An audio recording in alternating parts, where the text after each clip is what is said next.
Santa Rita Jail is filled with some of California's most dangerous gangsters. For those who choose the life, cell houses and yards are a training ground where the inmates are indoctrinated into the gang code. For the deputies, keeping the peace is a never-ending challenge that requires more than just watching over the inmates. It requires constant surveillance and vigilance. And today in Dorm 32, Deputies Carson and Schlegel of the gang unit are following up on some fresh intel. Time for pod time, pod time. Lower tiers, stay off the carpet. Upper tiers, stay off the stairs. Once all the doors are closed, I'll flash the lights. Again, this is pod time. Apparently about a week ago, from the information we're getting, they removed some of the guys that had a lot of say in this pod for the Hispanics. They were taken out. And during that time, you have a void there, so there's always going to be a little power struggle within the group to say who's going to step up and call the shots. In the rigid gang structure behind bars, the shot caller is the one in charge. He runs the dorm, and he also keeps the peace. Without him, fights could break out. So the gang unit is trying to figure out whether someone will step up or whether this dorm is headed for trouble. Figuring that out can be tough in this constantly shifting playing field. One of the things that they do as leaders is to help train everybody else that's coming in here, or make sure that people understand, the structure in there. This is a county jail. When you're in the county jail, it's not like we're in prison where people are in there for years at a time. They're in for short periods of time, and so there's a lot of turnover, and there's a lot of people coming and going. That constant turnover is one of the key challenges to keeping control here. Santa Rita sees more than 60,000 inmates each year, so rivals from the street can easily end up housed next to each other, and that can spell trouble. Just as the jail is constantly looking to classify the incoming gang members, the gangs themselves have their own strict classification process. And just like the jail, it begins from the moment an inmate walks into a new cell house. When they come in, they have to check in, and when they check in, they have to give, from the time they started coming into custody of the first crime that they ever committed to up until now, they have to list each and every crime that they committed, where they went, where they stayed, what state prison they were in, who this cellie was, and all that stuff. So they have to have that track record there. It's like writing up their resume.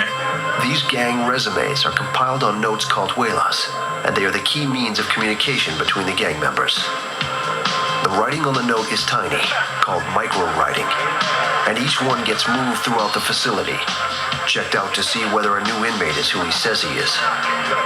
Information flows from one end of this facility to the other end of the facility on a daily basis. And the reason why it does that, and our central location, a point is, if they want to get information out, they can put it on laundry carts, they can put it on our food carts, and go back to our kitchen area, which our minimum inmates work. And if they want to get information for, say, Housing Unit 7, the worker can come out there and put it onto a food cart or a laundry cart. It's an underground gang background check of sorts. A poll taken of the gangsters in the jail to see whether a new arrival checks out and can be trusted. If a new gang member clears, he assumes his role in the gang structure. If the information doesn't check out, the consequences can be deadly. And over in the muster room for the maximum security side of the jail, a unit is gathering for an urgent mission. A deputy has intercepted a huela that contains evidence of a weapon in Housing Unit 7. Deputy Bender, Deputy Cox. And there's additional intel that an attack is in the works. One of the guys in B-Boy Pod is saying that they have a weapon, one RB constructed into a tomahawk. We're assuming RB is a razor blade. So that's kind of what we're going to be looking for. It could have been passed from B, obviously anywhere in the house. We're going to do A, B, and C pod as a search. In addition to confirmation of a weapon in the dorm, the huela reveals the names of the norteños housed there. I have a list here, A, B, and C pod of some of the norteño known and just known affiliates. The gang members are the target for today's raid. Finding the weapon is the mission. It could be tucked in a book, could be anywhere. It could be a mattress that's sliced open, stuck in the foam, anywhere. So we want to make sure we do a good job, especially with the northern cells. We'll just go in, do our job, get it done. The team moves out to Housing Unit 7, where the inmates are already on lockdown. And when the the deputies arrive, the water is shut off to prevent anything from being flushed down the toilets. Ready. Put on your shirts. Step out.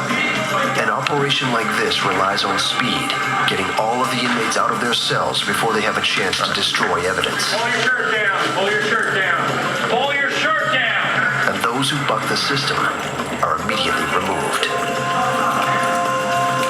Once out, the inmates are patted down and then placed in holding areas as the search begins. Every cell is turned over in a search for contraband, homemade alcohol, anything that's not allowed. But the real focus is the weapon. And over in C-Pod, one cell is getting special attention. I found some information on the guy that's housed here that he's good at making weapons. It's one of his specialties, I guess, that he called it. So this was my hope for the cell. I was hoping that it would be in here.